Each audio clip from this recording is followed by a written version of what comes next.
maravilha! Está começando mais uma pré-aula para a classe dos adolescentes. Olha que maravilha!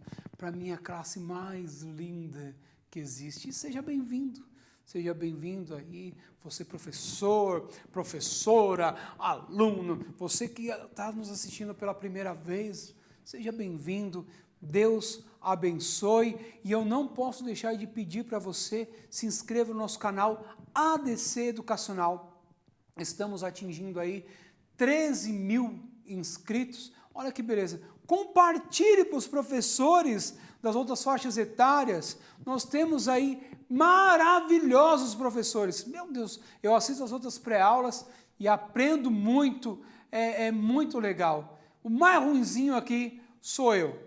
Então, peça aí para os professores aí, compartilha, assiste lá as aulas lá do ADC Educacional, tem uma galera top lá, beleza? Vamos lá então, a aula de número 6, e qual que é o título da nossa lição?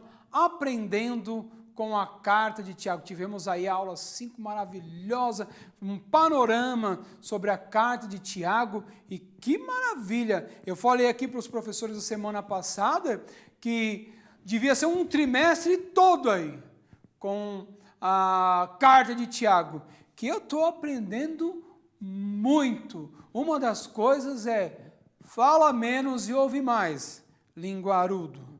Vamos lá. A leitura bíblica em classe, fica em Tiago 2, de 14 a 26, se quiser ler o 2 todo, é bom. Eu estou com essa Bíblia verde aqui, essa Bíblia verde aqui é legal, gente. Deixa eu mostrar para vocês aqui. A Bíblia Verde, ó. Sei que puder ter uma Bíblia Verde dessa aqui, ela explica os versículos tudo aí. E aí diz aqui, ó, o amor fraternal, a fé e as obras. Vamos ver mais o que tem aqui. É isso aí, certo? Vamos lá então. A mensagem diz, portanto, a fé é assim. Se não vier acompanhada de ações, já era, é morta. Tiago 2, e 17, nós temos 3 objetivos aí. O primeiro é ensinar que a fé precisa ser traduzida em ações concretas, destacar a importância do autocontrole na fala e estimular o relacionamento com Deus. Muito bom, dinâmica aí, professores, é bem legal.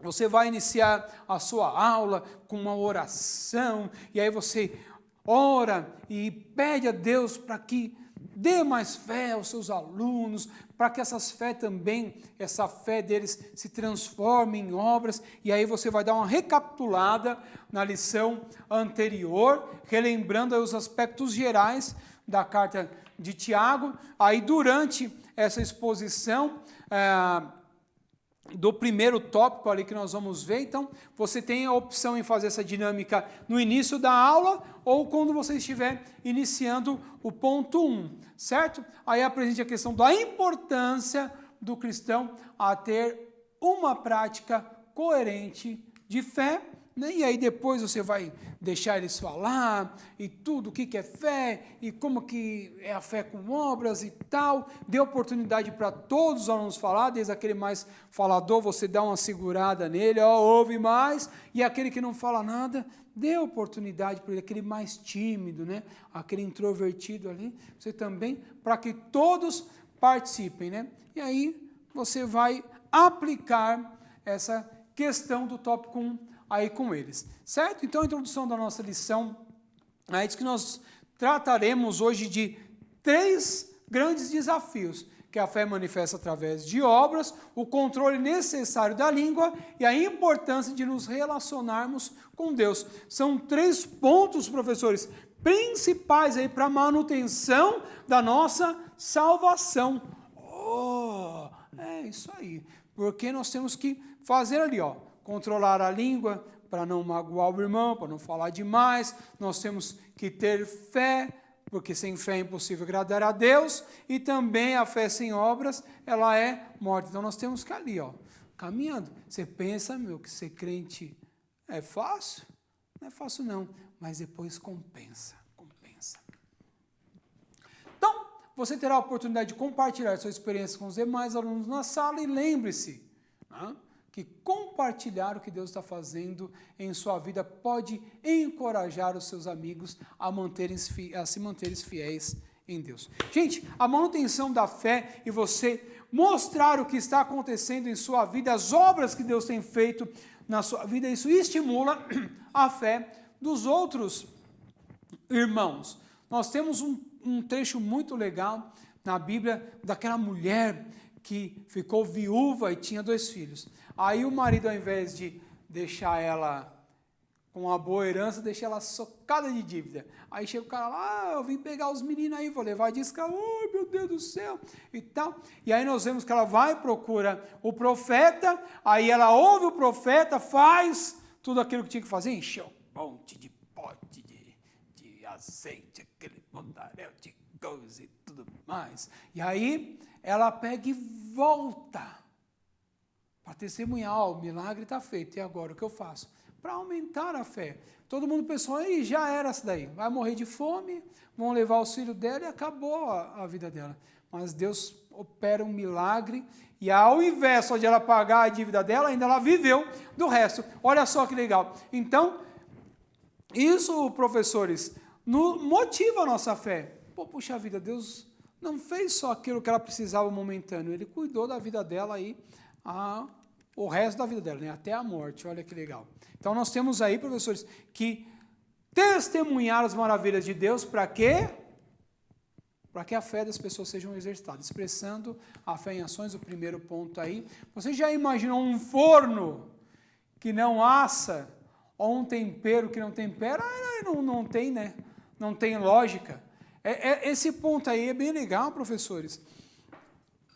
Que a fé, se não tem obras, ela é inválida. É a mesma coisa de um forno que não assa, para que você vai usar? Joga fora ou deixa ela só de enfeite, né? Ou um tempero. Aí eu vou botar esse tempero aqui e aí não tem gosto nenhum. Então, é assim é a fé sem obra. A fé tem que ter obras. Boa? Então, para Tiago, a fé apenas intelectual, que mexe com a mente, não produz frutos. Ela tem que ter ações. E o que não gera novas ações, escolhas, não produz transformações ou revelações. É uma fé improdutiva, sem valor, morta. Então, a nossa fé tem que ter ações. Oh, mas como, William, que eu tenho? Está aqui, ó. Nós temos aqui uma Bíblia todinha que nos fala aqui sobre a ação, né, na fé. Ah, mas como? Lê, pesquisa, né? Incentive o seu aluno aí a ler a palavra de Deus todo dia. Ele lê um versículo e pratica esse versículo. Eu falei isso na aula passada. Então, ele vai ter ação. Se ele praticar todo dia um versículo, aqui vamos pegar um aleatório aqui. Porque qualquer um que tiver guardado toda a lei e tropeçar em só um ponto, tornou-se culpado de todos. Então, peraí, eu tenho que guardar a lei, mas eu não posso tropeçar, eu tenho que andar firme. Praticou isso aí, já está tendo a ação da fé dele. Ele está acreditando na palavra de Deus e produzindo aquilo que está escrito nela. Olha que legal.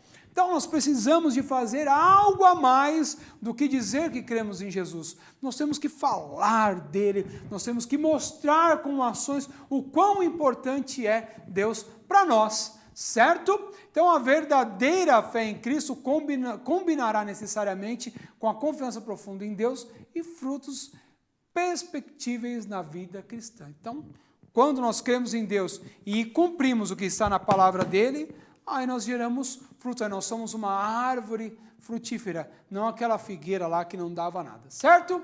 Paulo escreve a relação entre a salvação e as obras, afirmando que a salvação não é resultado de nossos esforços, mas que Deus criou para que fizéssemos boas obras que Ele já havia preparado para nós. Então, nós não somos salvos pelas obras, mas a fé, como que eu posso dizer? A fé em Deus, ela produz obras, certo? Vamos lá, então. Nesse sentido, então, o escritor aqui, né, Tiagão, gente fina, ele está dizendo que a fé se revela através de nossos atos. Olha só, então, através dos nossos atos. Então, ou seja, né? A fé que dizemos ter e que devemos mostrar no dia a dia, o apóstolo utiliza em 2 exemplos do Antigo Testamento. Para fundamentar o ensino Abraão e Raabe. Então, o que é fundamentar? Eu digo, mas eu tenho aqui um escrito que comprova o que eu estou dizendo. E aí o que ele diz? Abraão, está aqui, no próximo aqui, nós vamos ver, vamos voltar. Então, nós vamos falar aqui sobre Raabe e Abraão, descreva bem aí com seus alunos. Quer fé maior, né, que é de Abraão? Meu Deus do céu, eu não sei se eu... Vamos deixar, né? Vamos deixar. Ponto 2. Como se comunicar com sabedoria?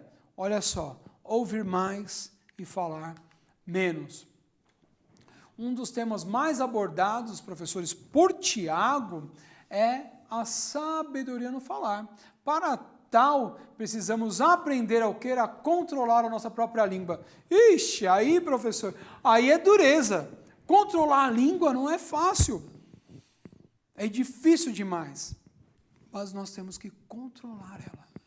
Controlar, ouvir mais e falar menos. Isso é um exercício diário.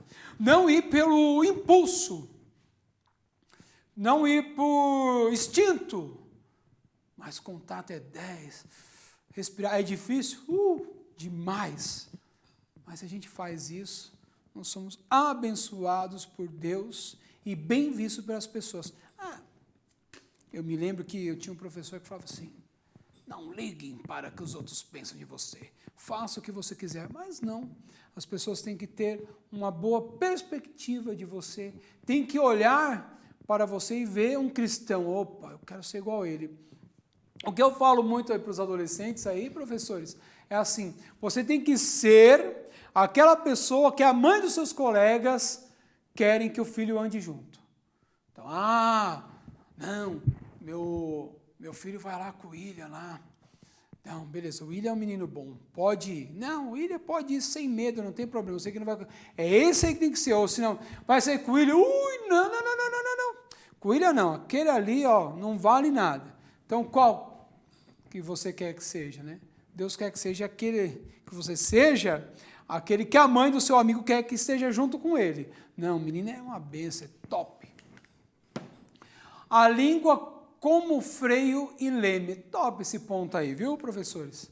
Então, a língua utilizada como um freio, utilizada para controlar o animal selvagem, aquele que sai loucaço, já viu que sai da jaula, já querendo correr e tal. Então, a língua, ela tem que ser como um freio. Opa, peraí, não sai desembestado igual louco. Vai na boa. E o leme? O leme é aquilo que vai direcionar o barco. Um barco sem leme, ele fica desgovernado. E a língua que não tem um leme, ela é desgovernada. Aquela que não tem a trava também, ela também é desgovernada. Então, nós temos que ter a direção e segurar. Aí sim, aí, meu amigo, aí vai que vai. Quando controlada, a vida é dirigida por um fim proveitoso. Porém, quando descontrolada, então, algo destrutivo pode acontecer. Professor, você tem inúmeras aí experiências, meu Deus do céu, de gente aí que perdeu muitas oportunidades por falar demais ou por se expressar erradamente, né, em alguns momentos. Então, quanto mais ouvir e menos falar e ser sábio naquilo que fala, é a melhor coisa, certo? Através da forma que falamos, como nós influenciamos ou somos conduzidos por nossos amigos, familiares e irmãos para o bem ou para o mal. Então, o que esse ponto quer dizer? Que nós, tudo aquilo que nós falamos ou que nós influenciamos ou somos influenciados, ele tem um ponto para o bem ou para o mal. E aí, nós adolescentes temos que ser maduros para quê? Para poder distinguir entre o bem e o mal. Fulano está me falando que eu tenho que fazer assim. Será que eu devo fazer? Aí o que eu digo bastante também é assim, professores, nós temos que ter a presença do Espírito Santo de Deus na nossa vida, tal. E quando nós temos a presença de Deus, a presença do Espírito Santo de Deus na nossa vida, ele nos diz o que é certo e o que é errado. E aí o que acontece? Quando nós vamos fazer algo, temos certeza de fazer, não, Deus se agrada, eu faço. Se eu tenho dúvida, eu não faço. E se eu tenho certeza que aquilo desagrada a Deus, eu não faço também.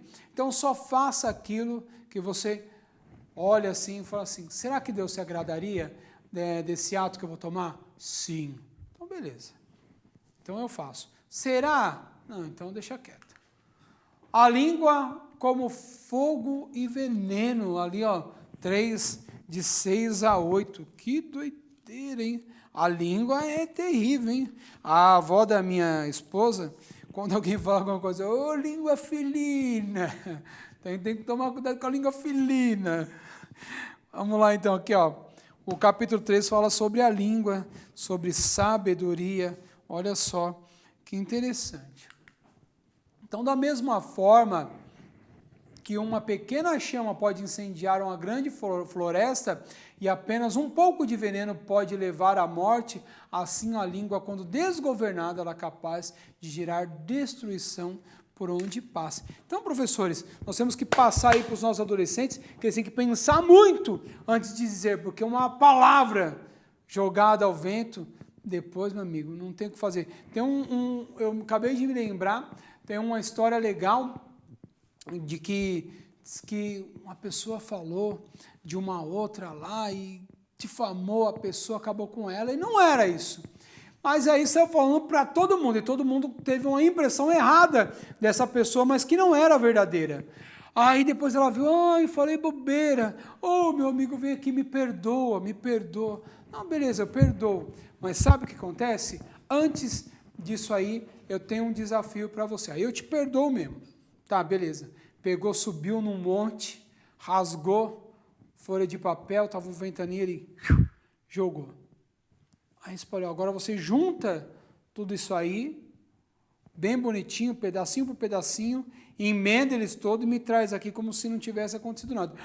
Mas é impossível. Da mesma forma foi o que você falou de mim. Todo mundo agora já está com a impressão má de mim de uma coisa que não era. Então, uma palavra quando dita, a gente tem que ter muita responsabilidade naquilo que nós falamos. E certeza, porque a gente pode destruir alguém por conta aí das nossas palavras, certo? Então, já observou como uma pequena fofoca pode desestruturar relações saudáveis? Quantas amizades foram desfeitas por causa de fofoca? Então, nós temos que tomar cuidado, né? Pensar para falar com o nosso irmão, em dar uma resposta, em tratar alguém, tem que tomar cuidado, beleza? O ponto 3 aí, a língua como fonte é árvore. Opa, vamos lá então, aqui do 9 a 12. Bendizemos a Deus o Pai bendizemos vamos lá de novo. Como ela bendizemos a Deus o Pai, e com ela amaldiçoamos o homem. Então, olha aqui, né?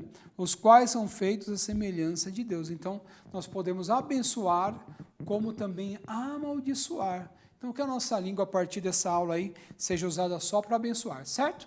Então, vamos lá, tanto fonte de águas como fonte de árvore frutífera são abençoadoras. Como a água ao sedento, fruto ao faminto, assim é a palavra apropriada, compartilhada na hora certa. Nossas palavras, professores, têm que ser aí como água ao sedento e como um fruto maravilhoso ao faminto. Tem que ser coisa boa. Você já recebeu uma palavra, um conselho abençoado? Nós temos que receber muito e também nós temos que dar muito. Ponto 3 é para nós encerrar nossa aula. Atitudes de adolescentes vitoriosos. Olha aí que legal. A carta aqui do nosso amigão Tiago aqui, o que diz?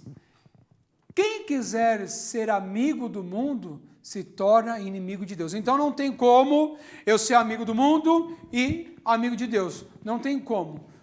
Se eu for amigo de Deus, eu tenho que ser inimigo do mundo, eu tenho que ir contra o mundo. E qual que é melhor? Ser amigo de Deus ou amigo do mundo? Amigo daquele que vai te abençoar e levar para o céu, ou amigo daquele que vai te amaldiçoar e levar para o inferno? Deixa eles decidir aí. Aí nós temos aí 4 pontos que vai nos remeter isso aí a ser o quê? Vitoriosos. E o primeiro é submeter a Deus. O que é se submeter a Deus? Ontem a nossa adolescente, aí, a Alexa, deu uma palavra sobre isso aí. É sujeitar, é fazer a vontade dele, reconhecendo a sua autoridade. Nada e ninguém pode assumir o trono que pertence a Deus em sua vida. Então Deus é soberano acima de tudo. A vontade de Deus tem que ser soberana em tudo. Aí nós nos submetemos a Ele, certo? Resistir ao diabo.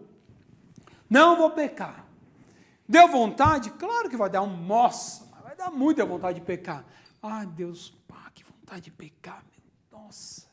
Me ajuda aí, e Deus vai ter misericórdia, Ele vai ver o seu esforço, certo? O principal objetivo do inimigo é o quê? Separar os nossos adolescentes, separar os escolhidos, separar todos aqueles que são servos de Deus, porque quanto mais gente ele leva para o inferno para sofrer, para ele é melhor, né? Porque assim, parece, professores, que o diabo vai estar lá, vem, com o rabinho pontudo, o chifrinho, o tridente lá, chega lá e a pessoa...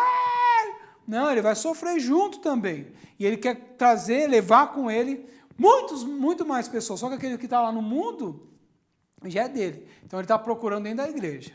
Porque aqui não é dele, aqui nós somos de Deus. E aí ele está, não, é ali que eu tenho que investir. E ele tem algo a perder? Não tem mais nada a perder, porque ele já perdeu tudo. Então ele vai tentar. Quanto mais gente ele conseguir, para ele é melhor. Se não conseguir também não vai fazer diferença nenhuma.